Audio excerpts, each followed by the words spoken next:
નમસ્કાર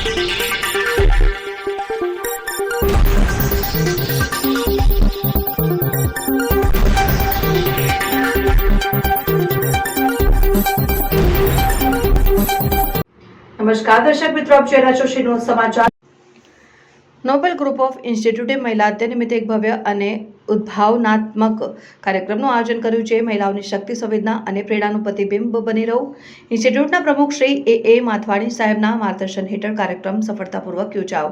શાળા અને કોલેજ કક્ષાએ યોજાયેલા કાર્યક્રમમાં નાટકો, સાહિત્યિક કૃતિઓની રજૂઆત, પ્રખ્યાત અને સફળ નારીઓના પાત્ર અભિનય અને મહિલાઓ માટે પ્રેરણાદાયી મોટિવેશનલ સ્પીચનો અનોખો સમાવેશ કરવામાં આવ્યો। આ પ્રવૃત્તિઓ દ્વારા મહિલાઓના સંઘર્ષ, સપનાઓ અને સિદ્ધિઓને ઉજાગર કરવામાં આવી, જેને વિદ્યાર્થીઓ, શિક્ષકો અને વાલીઓએ ભરપૂર પ્રશંસા કરી। વિશેષમાં શાળાના વાલી શ્રી મહિલાઓ માટે કૃષ્ણ સિનેમા ડભોઈ ખાતે ઉમરો ફિલ્મનું સમૂહ દર્શન યોજ્યું અને ઉમરો એક એવી ફિલ્મ છે જે મહિલાની શક્તિ, સંઘર્ષ અને સ્નેહની અદ્ભુત વાર્તા કહે છે। આ મૂવી માત્ર ફિલ્મ નથી, એ છે એક સ્ત્રીના જીવનની એ અનુભૂતિ જે દરેક માતા, દીકરી, બહેન અને પત્ની સાથે સંકળાયેલી છે। ખાસ અવસરે મહિલા દિનની ઉજવણી એક એવા અદ્ભુત મૂવી સાથે કરીએ જે મહિલાની ભાવનાઓ, સંઘર્ષ અને સફળતાની યાત્રાને સાકાર કરે।